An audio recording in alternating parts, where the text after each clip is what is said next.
Right. And if you are listening to this right now, maybe you're driving, maybe you're doing the dishes, maybe you're at the gym, the source actually asks you to sort of metaphorically stop. It does. It asks you to sit down, take a breath, and just confront the reality of your life. Not the Instagram version of your life, not the polite version you tell your parents. But the actual minute-by-minute reality, the stuff nobody else sees. Yeah, exactly. It is an intervention. That's how I read it. It is an intervention for the listener who feels stuck but can't quite articulate why. That's a great way of putting it. And we are going to unpack 20 distinct but deeply interconnected lessons from this text. But having gone through it, I think it really boils down to two massive pillars: agency and urgency. Agency and urgency. I like that framework. Say a little more about that. Well, agency meaning you have way more power than you think you do to change your reality. You're not just a victim of circumstance. You're the driver, not the passenger. Exactly. And urgency meaning you have way less time than you think you do to actually use that power. That is a lethal combination if you ignore it. I mean, that's the perfect storm for regret, isn't it? It is. It's the whole ball game. So here's the roadmap for this deep dive. We're going to break this down into a few main buckets. First, we'll tackle the fallacy of time, why we are so bad at understanding the clock, and why we think we have forever. The later trap. The later trap, exactly. Second, we'll get into the internal civil war. You know, that battle between the version of you that wants to win and the version of you that just wants a nap. And then we get into the external factors, dismantling social programming, why we care so much about what other people think and how that just paralyzes us. Right. And finally, the mechanics of discipline and reinvention. So once you've looked in that mirror and you don't like what you see, how do you actually rebuild yourself? Okay, let's do it. Let's start with that first bucket, the time fallacy. The source opens with a really simple equation. Time equals life. Now, on the surface, that sounds like a bumper sticker. It sounds like something you'd see on a poster in a guidance counselor's office. But the text treats it as, like, a mathematical proof. It does. And the reason it feels like a bumper sticker is because we have become totally desensitized to it. We hear time is money or time is precious, and we just nod politely. It goes in one ear and out the other. We don't internalize it. We don't feel the weight of that equation.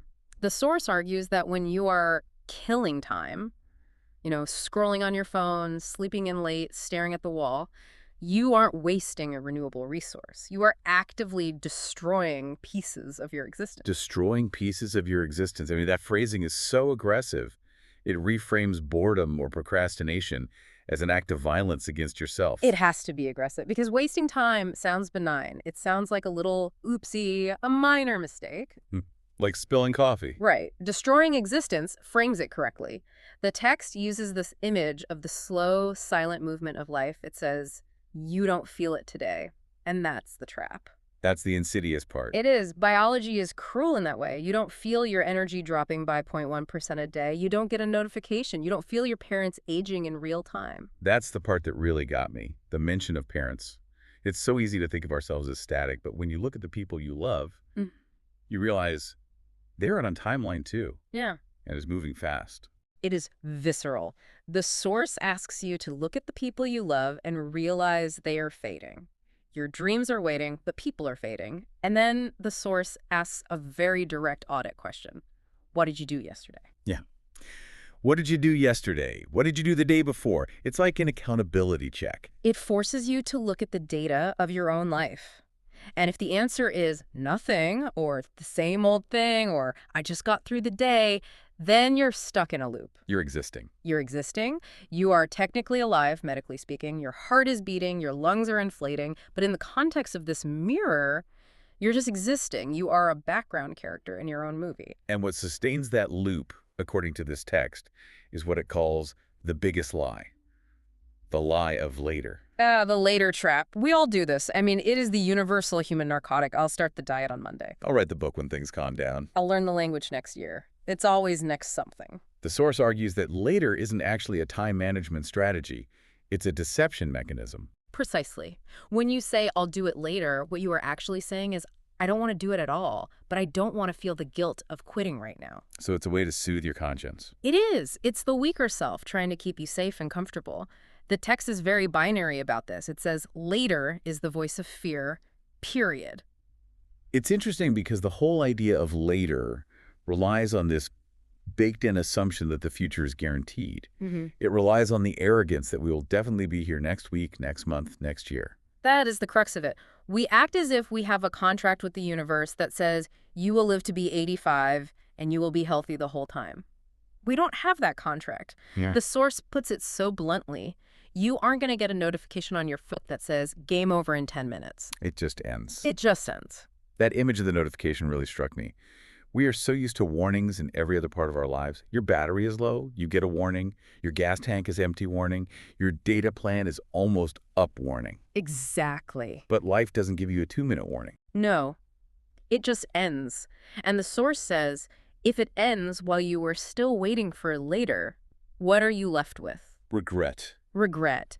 And the text describes regret not just as an emotion, but as the worst pain in the world.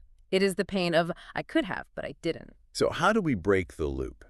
Because knowing this intellectually is one thing. I know I shouldn't eat the donut, I know I should write the report, but I still say later. What is the mechanism the source offers to shatter that paralysis? The solution is the concept of aggressive now. Not just now, but aggressively now. The source suggests you stop waiting for the perfect conditions. We have this idea that we need to be ready to start. You need to feel motivated. Right. And the text says readiness is a myth. You start, and then you get ready. Motivation follows action, not the other way around. It gives a specific metric, right? The 10-minute rule? Yes. 10 minutes of imperfect action right now is worth more than 100 perfect plans for later. I mean, that is a maxim to live by. It's so practical. It is. If you want to learn English, set a timer for 10 minutes and read. Right now. If you want to get fit, do push-ups for 10 minutes. Right now. Just start the clock. It's about overcoming that static friction, that initial inertia. Exactly. Physics applies to psychology. The hardest part of moving a heavy box is the first inch. Once it's moving, momentum takes over.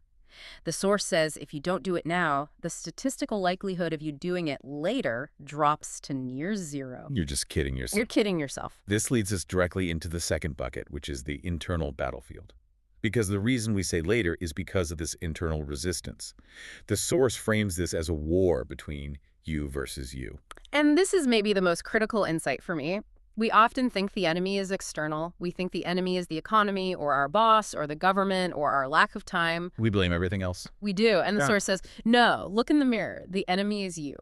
Specifically, the part of you that craves comfort.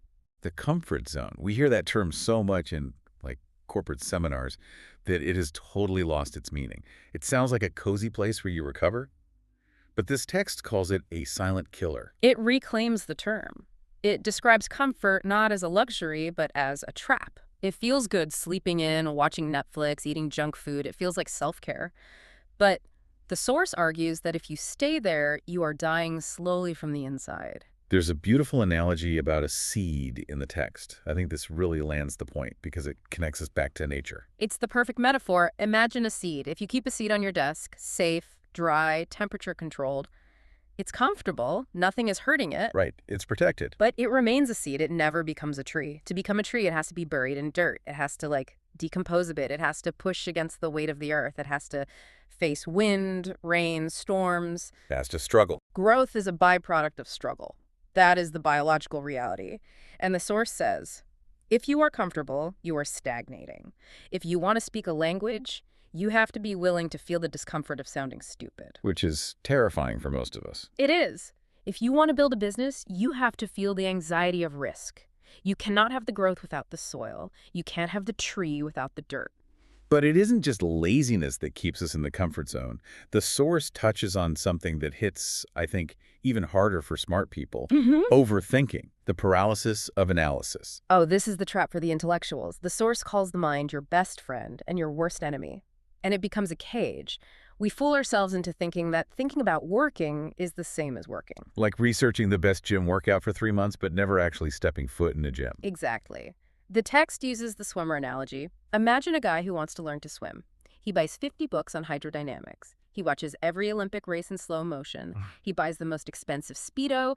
He talks to Michael Phelps, but he never gets in the pool. So, can he swim? No. He is going to drown the second he falls in. He'll look great doing it, but he'll drown. He is going to drown. Because swimming is a feeling, not a theory. And the source says, You were doing the same with your dreams. Mhm. You were researching the podcast equipment, but not recording. You were outlining the novel, but not writing sentences. I feel called out. I think I researched microphones for 2 years before we launched the show. We convince ourselves that preparation is progress. We all do it because research feels safe. It's comfortable. Action feels dangerous. The strategy the source offers is a variation of that earlier rule. Think for 10 minutes, then act for 10 hours. Shut down the analytical mind. You have to shut it down and let the body move. It reminds me of that classic concept of the two wolves. Yeah. The source brings that up as the allegory for this internal conflict. It's a classic for a reason. Inside every person, there are two wolves fighting. One is lazy, fearful, full of doubt, seeks comfort. The other is ambitious, hungry, disciplined, aggressive. And there's a civil war happening in your prefrontal cortex every single morning when the alarm goes off. Every single morning, every choice you make. And the question is, who wins? The answer is so simple and so brutal. The one you feed. The one you feed. It sounds so simple, but in practice, it's just a constant choice, isn't it? Every minute of every day. It is. Every time you hit snooze, you just threw a steak to the lazy wolf.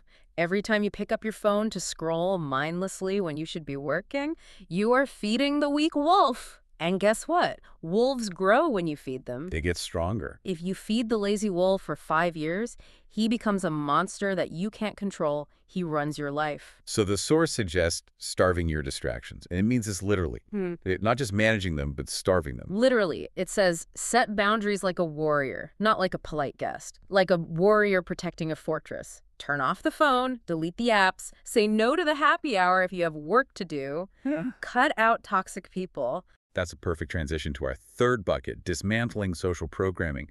Because so often we feed that weak wolf because we are terrified of what other people will think if we try to be the strong wolf. We are terrified of it. The source calls comparison poison. And it makes a distinction that I think is really important for the social media age we live in. Okay. It says we are comparing our behind the scenes with everyone else's highlight reel. That is such an unfair fight. It's not even a fight. It is a rigged game. You know your own reality. You know you woke up with bad breath. You know you're insecure about your bank account. You know your house is messy. That's your 24/7 reality. All the messy stuff. But you look at Instagram and you see a guy with a six-pack, a Lamborghini, and a perfect smile on a beach in Bali. You are comparing your worst reality to his curated 15-second fiction. The source uses the flower analogy here, which I love. The sunflower and the rose. Right. If a sunflower looks at a rose and says, "Damn, why aren't I red? Why aren't my petals so delicate?" The sunflower loses its own beauty. It becomes a failed rose instead of a successful sunflower. And the world needs sunflowers. And the world needs sunflowers. The actionable advice the source gives is just, it's so blunt, unfollow. Cut it off. No grace period. Just cut it off. If you follow someone and they consistently make you feel not enough, unfollow them. Protect your mental space. You wouldn't let someone walk into your living room and dump a bag of trash on the floor. No. So why let them dump insecurity into your brain every single day? That's a really good point. And there's another layer to this social programming, which is who we listen to for advice. The source calls this the expertise filter. This is crucial. This is where so many dreams die. The source warns against taking advice from what it calls unqualified voices. Which we do constantly. We ask our friends, our family, what they think of our new business idea. And that is a huge mistake unless your friends are successful entrepreneurs themselves. The text gives the example.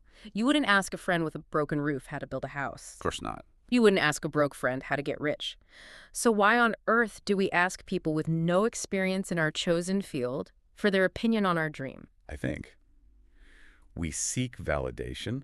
We want them to say it's a good idea so we feel safe. We seek validation, not expertise. We want someone to say, "Good job, that sounds nice." But the source warns about the uncle. We all have one.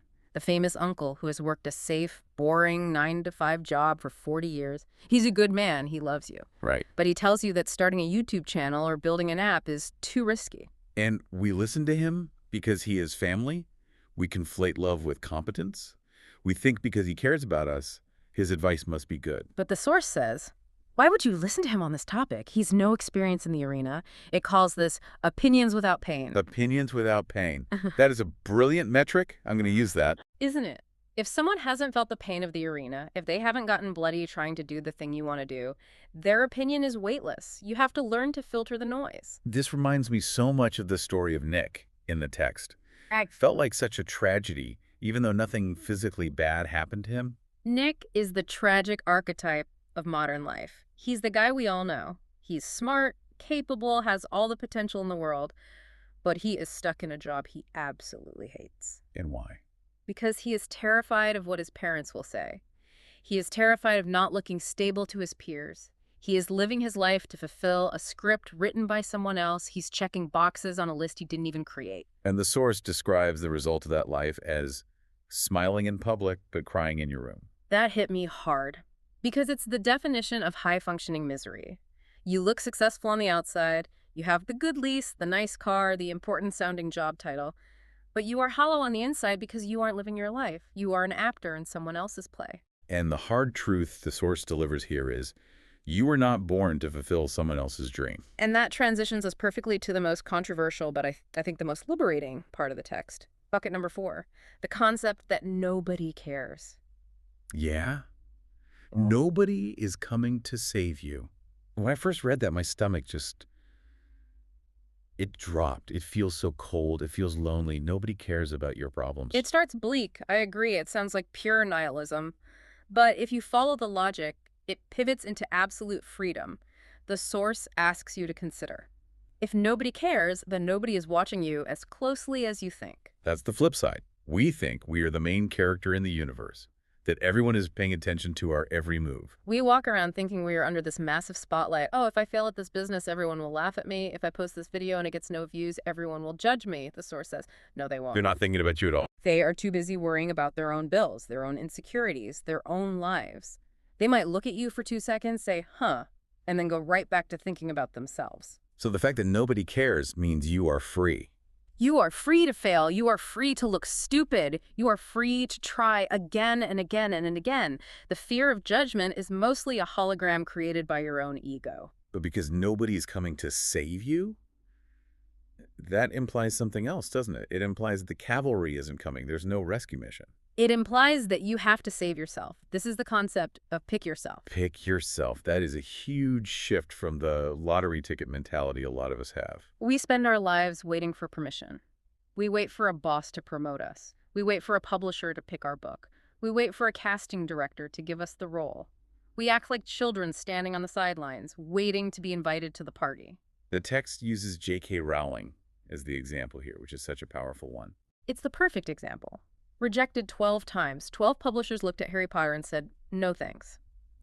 If she had waited for the industry to say, you are a writer, Harry Potter would simply not exist.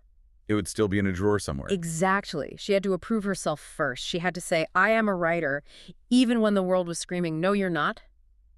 The call to action is to write your own name on the opportunity. Don't wait for someone else to write it for you. Don't wait for the phone to ring. Start the channel. Build the product. Write the code. The source says, I don't need anyone to pick me. I pick myself every single day. That requires a level of mental toughness that, frankly, most people don't have. Which brings us to the mechanics of this. How do we build that toughness? Segment 5 covers emotional intelligence, but in a very different way than we usually hear about it. It is so counterintuitive. Usually in our culture, we are told to honor our feelings, to sit with them, to validate them. Right. All your feelings are valid. And this source says, feelings are liars. Explain that. Because that sounds dangerous on the surface. It sounds like suppression. In the context of productivity and goals, your feelings are usually sabotaging you. Your feelings want dopamine. They want sugar. They want sleep. They want safety. Your feelings have one job: keep you comfortable. Keep you in the comfort zone. Exactly. So if you only work when you feel like it, you will never achieve anything significant. Because honestly, most of the time, you won't feel like it. You won't feel like waking up at 5 a.m. You won't feel like studying grammar after a long day at work. You won't feel like making that cold call. Never. So if you let your feelings drive the car, they will drive you directly to the couch to watch Netflix. The source argues that your mood is a child. You cannot let a child drive the car. So what drives the car then, if not your feelings? Willpower. The source defines willpower beautifully. Doing the thing when the mind screams, I can't, and the soul whispers, watch me? Watch me. That is so defiant. I love it. It transforms the struggle from a burden into a challenge. It is. It's about separating your actions from your temporary emotional state. You can feel tired and still go to the gym. You can feel scared and still make the sales call. The feeling is real, but it doesn't have to be the command. It's just noise. And what about pain? The source talks about trauma and struggle not as things to just heal from and move on, but as things to actually use. It reframes pain as fuel. This is the real alchemy of the text. It says the strongest people aren't the ones who had easy lives and avoided all pain. They are the ones who were rebuilt by their pain. The storm metaphor. Yes, I am not a survivor. I am the storm. It suggests you take your anger, your rejection, your heartbreak, and you don't bury it. You burn it as fuel to get better. So it's an aggressive form of resilience. It is. I came from the fire, so I cannot be burned. It's about becoming forged by your struggles, not broken by them. Okay.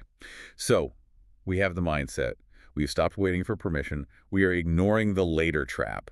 Now we reach the final segment, the mechanics of the new version. The source talks about creating an avatar. This connects right back to that idea of agency. The source says, if you don't like your life, create a new version. It sounds simplistic, but the reminder is, you are the artist and life is the canvas. You are not a tree. You can move. You're not stuck. You can move. You can change your hair, your clothes, your friends, your city, your habits. The text encourages you to metaphorically kill the old version of yourself if that version is weak and isn't serving you. It talks about being that guy. Be that guy. And obviously it applies to any gender. Be the archetype of the person who does the work. The person you want to be. Yes. Be the person who does what others won't. The one who studies while others party. The one who wakes up early. The one who shows up even when they don't feel like it. The one who doesn't need validation from others. Right. And this requires risk. Which brings us to a phrase in the source, no risk, no story. No risk, no story. That sticks with you. It's so simple and so true. Think about any movie you love, any book, any great story. Does the hero stay home and stay safe? No. If they did, there is no movie. There's no story. A safe life is described by the source as quiet, predictable, and empty. It warns that at the end of your life, nobody's going to give you a medal for having 0 failures or for playing it safe. Congratulations, you arrived at the grave safely. That is not a victory. That is the ultimate waste. This brings up the regret metric again. Yeah. The text really wants us to fear regret more than we fear failure. It describes regret as a sharp knife in the chest that never leaves. The idea is that the pain of discipline, the pain of waking up early, of working hard, it weighs ounces. But the pain of regret weighs tons. It will crush you.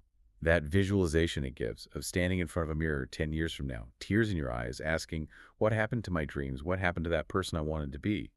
That scares me more than failing at a business. And it should. That fear is healthy. That fear is the rocket fuel. That is the urgency we talked about right at the start. So let's synthesize all this. We've gone through the fallacy of time, the internal war, the social programming, the need to pick yourself, and the mechanics of reinvention. And it all comes down to the present moment. It all collapses into one single point in time, now.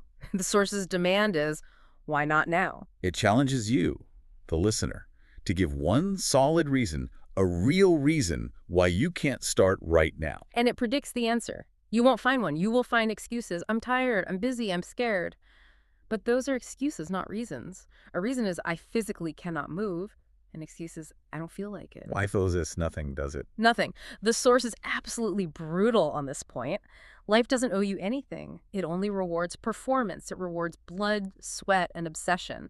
It is a battlefield, not a gift shop. You have to fight for the life you want. So for you listening right now, wherever you are, the final call to action from this deep dive is to literally or metaphorically stand in front of that mirror. Fix your posture, wipe your tears, and recognize that you are not broken. You are just warming up. And acknowledge that you are a storm waiting to rise. That is the thought to leave on. You have no idea what you are capable of because you have been holding yourself back with later and what if. The source material is essentially screaming at you. The clock is ticking. The game is on. Why not you and why not now? A brutal, honest, and I think necessary wake-up call. Right. That is our deep dive on the mirror. Thanks for listening. Now turn this off and go do something. Right now.